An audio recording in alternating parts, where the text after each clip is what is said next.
শিক্ষার্থী বন্ধুরা, এখন আমরা 10 নম্বর অঙ্কটা করব। দেখো 10 নম্বর অঙ্কে কে লিখে আছে? 10 নম্বর অঙ্কে লিখে আছে বার্ষিক শতকরা 8.50 টাকা চক্রবৃদ্ধি মুনাফায় 10,000 টাকায় 2 বছরের চক্রবৃদ্ধি মূলধন ও চক্রবৃদ্ধি মুনাফা কত? অর্থাৎ আমাকে চক্রবৃদ্ধি মূলধনও বের করতে হবে, আবার চক্রবৃদ্ধি মুনাফা বের করতে হবে। অর্থাৎ আমার দুইটা অংশ এখানে করতে হবে। তার আমরা চক্রবৃদ্ধি মূলধনটা বের করা শিখছি তার আগের অঙ্কেও আমরা চক্রবৃদ্ধি মূলধনটাই আগে বের করব। তাহলে এখানে আমরা লিখব যে দেওয়া আছে বা মনে করি, মনে করি বলার কোনো কারণ নাই, কারণ এখানে দেওয়া আছে, সেই জন্য আমরা দেওয়া আছে লিখতেছি। তাহলে লিখলাম দেওয়া আছে। দেওয়া আছে কি শিক্ষার্থী বন্ধুরা? আসল বা মূলধন। তাহলে আমরা লিখলাম আসল। আসলকে আমরা পি দ্বারা প্রকাশ করি, এই জন্য পি লিখলাম। পি সমান কত টাকা দেওয়া আছে? 10,000 টাকা দেওয়া আছে। আমরা লিখলাম 10,000 টাকা। ওকে, এরপরে দেওয়া আছে মেয়াদ বা সময়। মেয়াদকে আমরা এন দ্বারা প্রকাশ করি, মেয়াদ দেওয়া আছে হচ্ছে 2 বছর। ওকে, এরপরে কি আছে? মুনাফার হার।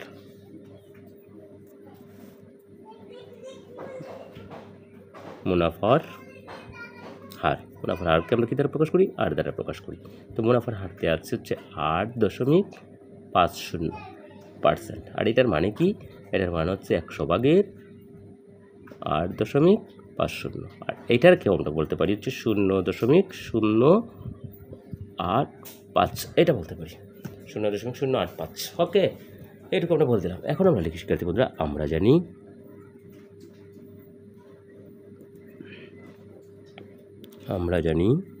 আমরা কী বের করবো? প্রথমে করবো চক্রবৃদ্ধি মূলধন। আমরা জানি চক্রবৃদ্ধি মূলধন, চক্রবৃদ্ধি মূলধন। চক্রবৃদ্ধি মূলধনকে আমরা সি দ্বারা প্রকাশ করি। তাহলে সি সমান কী লিখে দিব? চক্রবৃদ্ধি মূলধন সি সমান কী লিখে দেব? পি ইন্টু 1 প্লাস আর পাওয়ার এন, এটা তো লিখে দিব। এখন আমরা জাস্ট মানগুলো বসাই দিই। পি মানে কত? পি মানে হচ্ছে 10,000, এই যে 10,000 লিখলাম, ইন্টু এক তো একই, আর সুদের হার কত? 0.085। এটা কিন্তু আমরা বের করে নিয়েছিলাম, এই যে এটা আমরা বের করে নিয়েছিলাম, এই জন্য এটা বসাইলাম। এরপরে কী আছে? পাওয়ার আছে, পাওয়ার এন, এন মানে হচ্ছে 2 বছর। শিক্ষার্থী বন্ধুরা, এখন এই 10,000 তো 10,000ই বসে গেল। তাহলে এখানে কোনো চিহ্ন নাই, মানে হচ্ছে ইন্টু চিহ্ন আছে। আর এইটুকুকে যদি আমরা যোগ করে দিই, তাহলে কী হচ্ছে?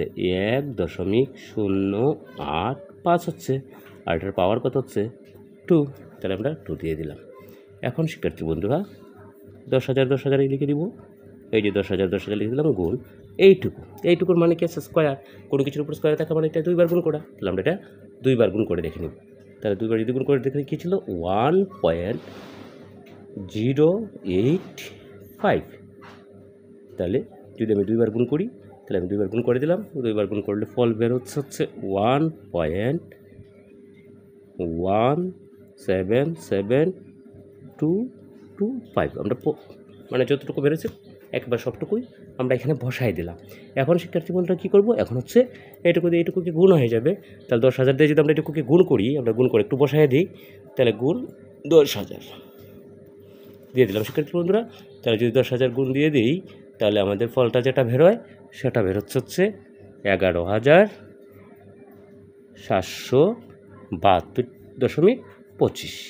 তাহলে এইটাই হলো আমার চক্রবৃদ্ধি। এটা কি? এটা আমার হচ্ছে চক্রবৃদ্ধি মূলধন। তাহলে আমরা লিখি, সুতরাং চক্রবৃদ্ধি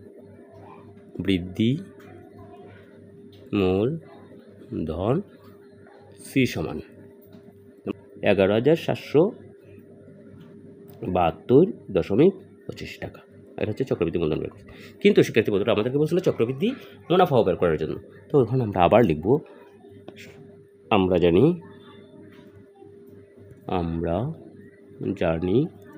চক্রবৃদ্ধি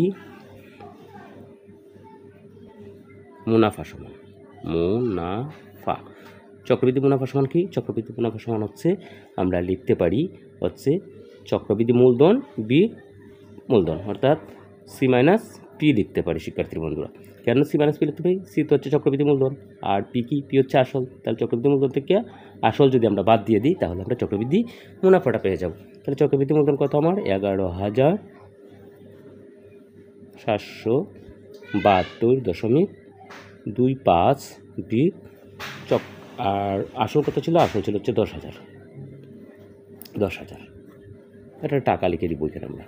তো এটা যদি আমরা বিয়োগ করে দিই, মানে 11,772.25 থেকে যদি 10,000 বাদ দিয়ে দিই, তাহলে 1,772.25 টাকা। তাহলে এটি অ্যান্সার।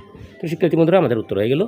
আমাদের চক্রবৃদ্ধি মূলধন হলো 11,772.25 টাকা এবং চক্রবৃদ্ধি মুনাফা হলো 1772.25 টাকা। তো এইভাবে কিন্তু আমরা অঙ্কটা করে ফেলতে পারি। ধন্যবাদ সবাইকে।